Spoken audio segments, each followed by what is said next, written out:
नमस्कार दोस्तों, स्वागत है आप सभी का आपके आरोही यूट्यूब चैनल पर। आप देख रहे हैं उत्तर प्रदेश राजस्व लेखपाल भर्ती परीक्षा 2020 के लिए सामान्य हिंदी। आज का सबसे महत्वपूर्ण टॉपिक आपके लिए है लिंग। इससे निश्चित एक प्रश्न आपके यहाँ रहते हैं, चाहे कोई भी परीक्षा आप दें एक दिवसीय।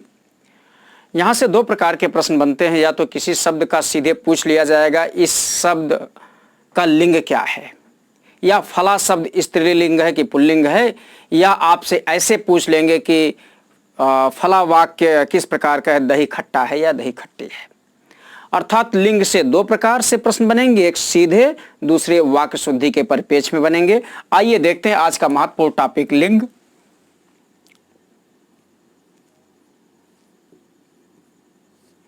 लिंग पढ़ने के पहले एक निवेदन आपसे करना, प्लीज प्लीज प्लीज आप लोग हमारे इस चैनल को ज़्यादा से ज़्यादा शेयर करें, लाइक करें, सब्सक्राइब करें, कमेंट करें, ताकि यह कारवां आगे बढ़ता रहे और हम आप लोगों के लिए निरंतर कार्य करते रहें। आपका एक कमेंट हमें सौगुना ऊर्जा प्रदान करता है और उसी शक्ति के आधार पर हम चलते हैं। अब प्रश्न उठता है, लिंग किसे कहा जाता है, या लिंग का शाब्दिक अर्थ क्या होता है। ठीक है, अब लिंग वैसे देखा जाए तो लिंग संस्कृत भाषा का शब्द है, यहीं से प्रश्न बनते हैं। लिंग किस भाषा का शब्द है, देखें कितने प्रश्न बनते हैं। लिंग किस भाषा का शब्द है, लिंग संस्कृत भाषा का शब्द है। संस्कृत भाषा का शब्द कहते ही यह समझ जाए कि यह लिंग तत्सम शब्द है। ठीक है, और इस लिंग का शाब्दिक अर्थ होता है चिन्ह। चिन्ह, चिन्ह की वर्तनी भी पूछी जाती है, ध्यान देंगे प्लीज।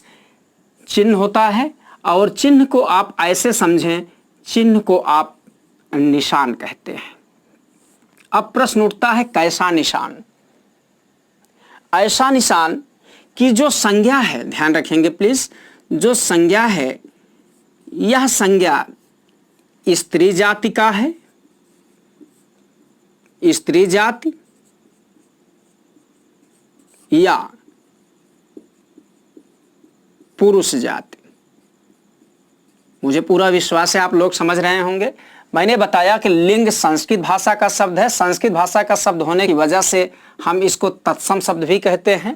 और लिंग का शाब्दिक अर्थ होता है चिन्ह या निशान। ऐसा निशान कि फला संज्ञा या अमुक संज्ञा स्त्री जात का है कि पुरुष जात का। अर्थात जिन शब्दों से यह पता चले कि XYZ संज्ञा स्त्रीलिंग का, स्त्री जाति का है या पुरुष जाति का, उसे आप क्या कहते हैं, लिंग कहते हैं। ठीक है, अब हिंदी में दो प्रकार के लिंग होते हैं, किंतु संस्कृत में 3 प्रकार के लिंग होते हैं। कुछ हमारे विद्यार्थी जो सुपर टेट के इसमें होंगे, टेट की इसमें होंगे, उन्हें संस्कृत के भी पेपर सॉल्व करने होंगे।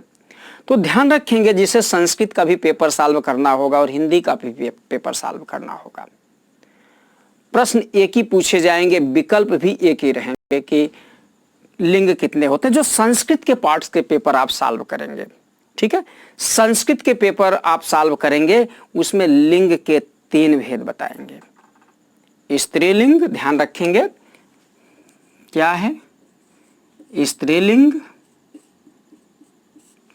दूसरा पुल्लिंग, और तीसरा नपुंसक लिंग।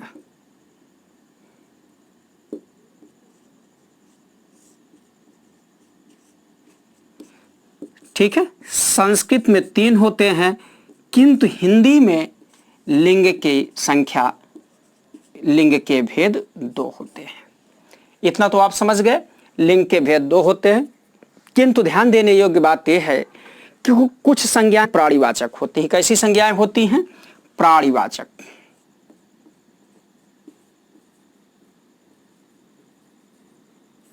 प्राणीवाचक का प्राय होता है जिसमें जीव हो,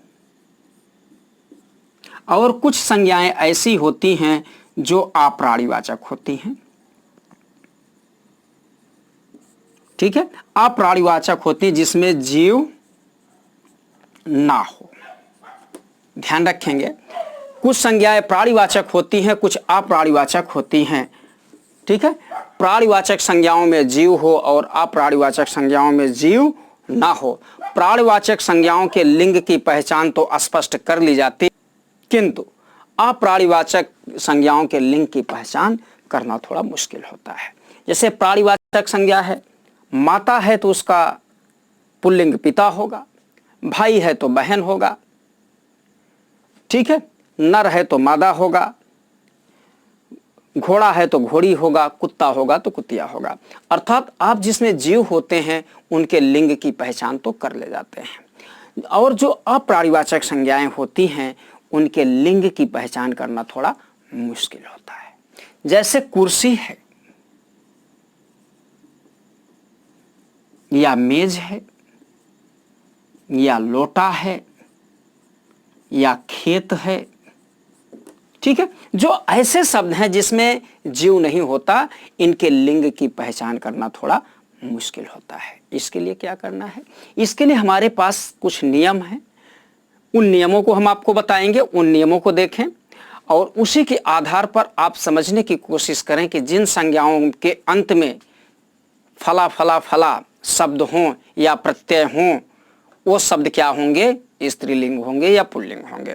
इसके अतिरिक्त कुछ प्राणीवाचक संज्ञाएं, ध्यान देंगे प्लीज, इसके अतिरिक्त कुछ प्राणीवाचक संज्ञाएं ऐसे होंगे जो सदैव पुल्लिंग या स्त्रीलिंग में भी होते हैं। जैसे मच्छर हुआ, मक्खी हुआ, चीता हुआ, तोता हुआ, ठीक है। इस प्रकार के बहुत सारे संज्ञाएं होती हैं जो स्त्रीलिंग या पुल्लिंग में होती हैं, उनके आगे हम नर या मादा शब्द लगाकर प्रश्न बना लेते हैं। तो इसके लिए करना क्या है, मुझे पहले सूची को देखनी है, फिर कौन सी संज्ञाएं ऐसी होती हैं जो सदैव स्त्रीलिंग में होती हैं, कौन सी संज्ञाएं ऐसी होती हैं जो सदैव पुल्लिंग में होती हैं। आइए देखते हैं हम सबसे पहले स्त्रीलिंग की पहचान। तो आप पुल्लिंग की पहचान करना है, देखें कि हम पुल्लिंग की पहचान कैसे करते हैं। इसके लिए कुछ ट्रिक्स हैं, उन ट्रिक्स को समझें। सबसे बड़ी बात यह है कि लिंग पहचानने के लिए आप वाक्य प्रयोग कर लिया करें, सबसे सरलतम तरीका है। किंतु कुछ शब्द ऐसे भी होते हैं जो दिग्भ्रमित करते हैं, तो उसके लिए कुछ नियम है। पहला नियम है, जिन संज्ञाओं के अंत में आ हो, जिन संज्ञाओं के अंत में आ हो वो क्या होते हैं, पुल्लिंग होते हैं। इसको एक तरह से और कह सकते हैं अकारांत, या ऐसे हम कह सकते हैं अकारांत संज्ञाएं पुल्लिंग होती हैं। अकारांत का प्राय क्या है, आप देखें हमारे पहले चैप्टर को जब हम वर्ण विचार बता रहे थे तो उसमें बताए थे एक शब्द लिखते हैं हम, तन लिखते हैं, तन, अंतिम में क्या दिख रहा है आपको, ना दिख रहा है। अब इस ना में आ छुपा हुआ है। जब हम वहां बता रहे थे व्यंजन तो उसमें बताए थे कि व्यंजन स्वतंत्र रूप से नहीं बोले जाते, अब फिर स्वरों के सहारे बोले जाते हैं। तो इसमें क्या लगा है, आ लगा है। अर्थात ऐसे कह सकते हैं कि अकारांत संज्ञाएं या आ से अंत होने वाली संज्ञाएं प्रायः पुल्लिंग होती हैं, प्रायः होती हैं। प्रायः जहां कहा जाए वहां अपवाद भी होंगे। तो प्रायः का मतलब आप देखें, एक शब्द है तन, मन, धन, जंगल और मेज, ये शब्द क्या है, पुल्लिंग हैं। तन में ना में आ है, मन में ना में आ है, धन में ना में आ है, जंगल में ला में आ है और मेज में जा में आ है। इस प्रकार से क्या होंगे, पुल्लिंग होंगे। हम उसी प्रकार के ऐसे शब्द ले रहे हैं कि जो प्राय आपके परीक्षाओं में पूछा भी जाता है, ठीक है। अब अपवाद भी होते हैं। अपवाद का मतलब यहाँ हम पुल्लिंग की पहचान कर रहे हैं, तो जो अपवाद है वह स्त्रीलिंग होगा, ध्यान रखेंगे आप लोग, वह स्त्रीलिंग होगा। उड़ान, चट्टान और दुकान। हम आपसे कहते हैं दुकान खुली है, इन दिनों लॉकडाउन चल रहा है, दुकान खुली है कि बंद है, आप वाक्य प्रयोग करके देख लेंगे, ठीक है। फिर उड़ान, अग्नि की उड़ान कैसी है, अच्छी है, वाक्य प्रयोग करके देखेंगे। अर्थात उड़ान, चट्टान और दुकान ये सब अपवाद हैं। अपवाद का प्राय ये स्त्रीलिंग होंगे और ये पुल्लिंग होंगे। अब दूसरा नियम है, जिन संज्ञाओं के अंत में पा, पन, त्वा, पा, पन और त्वा प्रत्यय हो। प्रत्यय का प्राय है कि अभी प्रत्यय आपको पढ़ाया नहीं गया है। जो प्रत्यय एक शब्दांश होता है जो किसी शब्द के अंत में लगता है, ध्यान रखेंगे, अंत में लगता है। प्रारंभ में उपसर्ग लगता है, अंत में प्रत्यय लगता है। तो यहाँ देखें कि जैसे हमने कहा पा, पन, त्वा हो, वो आपके पुल्लिंग होंगे। बुढ़ापा, एक शब्द आपको बूढ़ा मिला था, इसमें पा प्रत्यय लगा तो क्या बन गया, बुढ़ापा बन गया। फिर मोटापा हो गया, बड़प्पन पन, छुटप्पन पन, देवत्व महत्व कहा जाता है, उसमें देवत्व के गुण पाए जाते हैं, फला का महत्व होता है। ठीक है, इस प्रकार से। अब पर्वतों के नाम पुल्लिंग होते हैं, कोई भी पर्वत कहीं का पर्वत होगा वह पुल्लिंग होगा। यहाँ नाम ज़्यादा नहीं लिखा गया, हिमालय राखी हमने कह दिया है, किंतु कोई भी पर्वत होगा वह पुल्लिंग होगा, अपवाद यहाँ नहीं है। वैसे चोटियों के नाम स्त्रीलिंग होता है, किंतु हम जब स्त्रीलिंग पढ़ाएंगे तो वहाँ उसकी हम चर्चा कर लेंगे। आइए देखते हैं, देशों के नाम पुल्लिंग होते हैं। कोई भी देश हो पुल्लिंग, सब देशों के नाम पुल्लिंग होते हैं, इसका भी कोई अपवाद नहीं है। फिर दिनों महीनों के नाम पुल्लिंग होते हैं, कोई भी दिन हो कोई भी महीना हो इसके नाम क्या होते हैं, पुल्लिंग होते हैं। जनवरी, फरवरी, मार्च, अप्रैल, रविवार, सोमवार, मंगलवार, ये सब क्या है, पुल्लिंग है। ठीक है, आइए देखते हैं अगला, ग्रहों के नाम पुल्लिंग होते हैं, ग्रह। ठीक है, ग्रहों के नाम पुल्लिंग होते हैं, सूर्य, चंद्रमा, मंगल इत्यादि। किंतु ध्यान देने योग्य बात है कि इसमें एक अपवाद भी है। अपवाद में क्या है, पृथ्वी, ध्यान रखेंगे, ये पृथ्वी अपवाद है, पृथ्वी को आप माता कहते हैं। ठीक है, फिर वर्णमाला के अक्षर के नाम पुल्लिंग होते हैं, जो 52 अक्षर हैं उनमें पुल्लिंग होते हैं, किंतु अपवाद है तीन। अपवाद में क्या है, छोटी ई, बड़ी ई और री, ये क्या हैं, अपवाद हैं।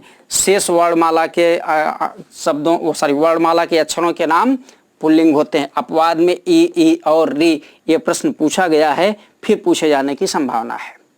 इसको आप मेरे साथ पढ़ते जाएंगे, साथ में नोट्स भी बनाए जाएंगे, ताकि यह आपका आसानी से तैयार होता रहे और आपको अपना लक्ष्य प्राप्त हो जाए। उम्मीद है आप लोग समझ रहे होंगे। जो नहीं समझ में आएगा प्लीज़ इनबॉक्स में ज़रूर आप लिखेंगे। अब प्रश्न है कि शरीर के अंगों के नाम पुल्लिंग होते हैं, कान, ध्यान रखेंगे, ये कान शब्द पुल्लिंग है। लेकिन यहाँ हम एक बात और कहना चाहेंगे, कान का तत्सम भी खूब आपसे पूछा जाता है। कान का तत्सम कर्ण होता है। मुंह, मुंह का तद्भव तत्सम पूछा जाता है। मुंह क्या है, मुंह खोला, दांत तोड़ा, होंठ, फिर पाँव, गाल, मस्तक, ताल, बाल और नाखून, ये शब्द क्या होते हैं, पुल्लिंग होते हैं। कुछ शब्द अपवाद भी हैं। ठीक है, अपवाद देखें, कोहनी, कोहनी, मारी, मारी। ठीक है, कोहनी का तत्सम क्या होता है, कफोड़ी होता है। ठीक है, फिर कलाई, मड़ोरी, नाक काटी, आंख मारी, जीभ। ठीक है, फिर ठोड़ी, बाह पकड़ी, नस काटी, हड्डी टूटी और कांख, कांख कुछ। ठीक है, रत्न जो होते हैं उनके नाम प्रायः पुल्लिंग होते हैं। तो इसमें देखें, मोती, ध्यान रखेंगे, यहाँ इकारांत जो संज्ञा है, हाँ इकारांत, इकारांत का मतलब होता है जिन शब्दों का अंत ई से हो। इसमें मो और ती, ता में ई लगा है, ई का मतलब ई से अंत हो रहा है। हम पढ़ाएंगे आपको आगे चल के, जब स्त्रीलिंग पढ़ाएंगे तो उसमें चर्चा करेंगे।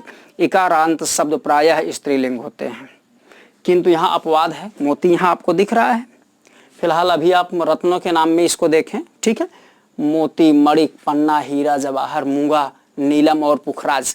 ध्यान रखेंगे, यहाँ मोती और नीलम को कायदे से पकड़ के रखिएगा। नीलम वैसे प्रायः बच्चियों के नाम होता है, आप देखने के बाद तुरंत कंफ्यूज भी हो जाते हैं। अब अपवाद में देखें, मण, चुन्नी और लाडली, ये 3 रत्न ऐसे हैं जो अपवाद में हैं। फिर प्रश्न है, अगला पॉइंट है, धातुओं के नाम पुल्लिंग होते हैं। कोई भी धातु होगा पुल्लिंग होगी, किंतु एक धातु ऐसा है जो अपवाद है। ठीक है, अब देखें, जो अपवाद है वो खूब पूछा जाता है। सोना, तांबा, लोहा, शीशा, कांसा, रूपा और पीतल, ये शब्द क्या हैं, ये शब्द पुल्लिंग हैं। सोना, तांबा, लोहा, शीशा, कांसा, रूपा और पीतल। वहीं चांदी क्या है, आपका अपवाद है, यह स्त्रीलिंग है। ध्यान दीजिएगा, चांदी का पर्यायवाची क्या है, रूपा है। जहाँ रूपा इसका पर्यायवाची पुल्लिंग है, वहीं चांदी आपका स्त्रीलिंग है। आइए अगले देखें, अनाजों के नाम पुल्लिंग होते हैं। कोई भी अनाज होगा पुल्लिंग होगा, किंतु आप ऐसे पकड़ेंगे इसको समझने के लिए।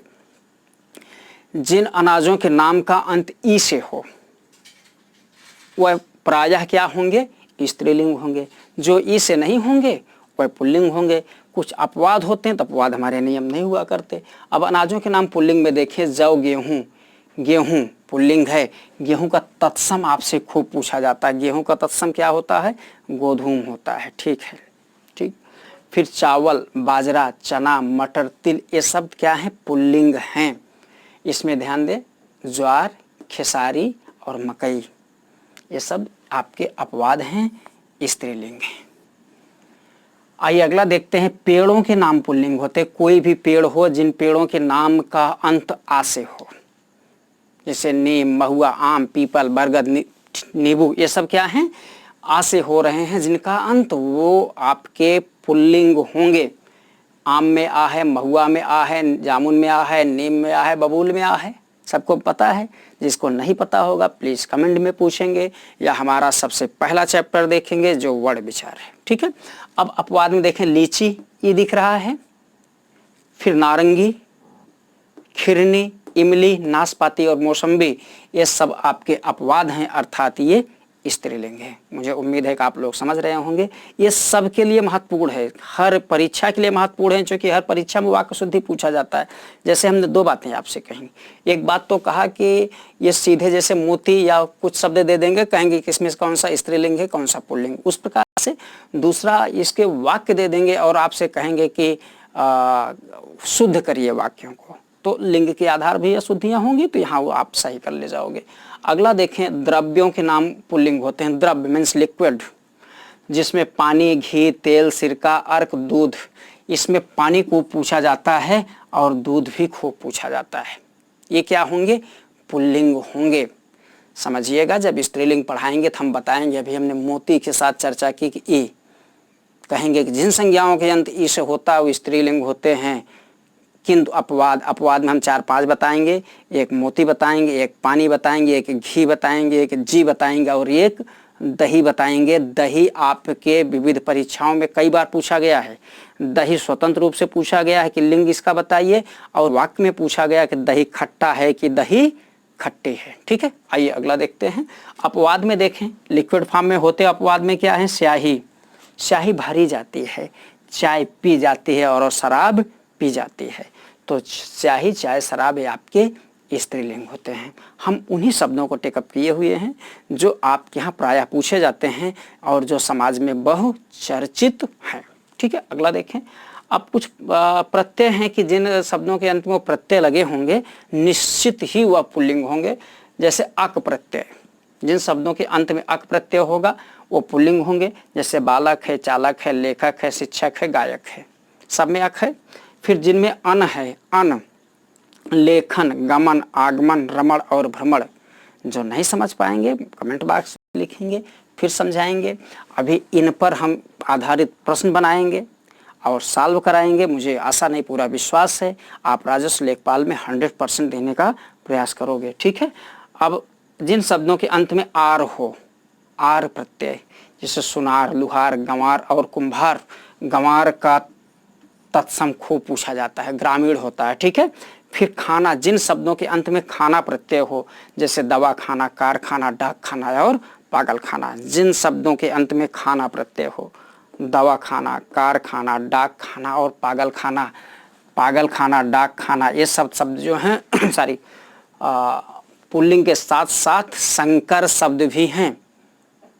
संकर, खाना, खाना फारसी का है और पागल हिंदी का है, दो शब्दों के मेल से जो शब्द बनता है। ठीक है, आए अब देखें एरा प्रत्यय, जिन शब्दों के अंत में एरा प्रत्यय लगे हों, चचेरा, ममेरा, सपेरा, लुटेरा, घनेरा, सबेरा, बसेरा, ऐसे शब्द आपसे पूछे जाते हैं। सबेरा हो गया, चचेरा भाई है, इसका लिंग बदलते समय सबके साथ ही ई लगाते चले जाएं। ठीक है, अब जिन शब्दों के अंत में आव प्रत्यय लगा हो, जैसे चुनाव, बहुत पूछा जाएगा, चुनाव, लगाव, बहाव और खिंचाव, ये शब्द आपके पुल्लिंग हैं। और एक प्रश्न और महत्वपूर्ण है, जिन शब्दों के अंत में जा प्रत्यय लगा हो, ध्यान रखिएगा, जा प्रत्यय लगा हो वो पुल्लिंग के साथ साथ तत्सम भी होंगे। जलज, नीरज, तोयज, अंबुज। ठीक है, इसके बाद अंतिम एक शब्द आपके पास लिए है विशेष, जो भारी भरकम वस्तुएं हैं, जो भारी भरकम वस्तुएं हैं वो पुल्लिंग होते हैं। जैसे लोटा बड़ा सोता है और लुटिया उसकी छोटी सी होती है। रस्सा बड़ा सा होता है, रस्सी छोटी होती है। डिब्बा बड़ा सा होता है, डिब्बी छोटी सी होती। बोरा बड़ा सा होता है और बोरी छोटी सी होती है। इस प्रकार से आपने प्रमुख पुल्लिंग शब्द देखें। अगला वीडियो आपके लिए स्त्रीलिंग के लिए बनेगा, फिर उसके बाद लिंग संबंधी अशुद्धियों से प्रश्न बनेंगे, आप उसको सॉल्व करोगे, फिर अगले टॉपिक को हम टेकअप करेंगे। तब तक इनको देखें, लाभान्वित हों। हमारे चैनल को लाइक, सब्सक्राइब, शेयर करना ना भूलें। नमस्कार, धन्यवाद।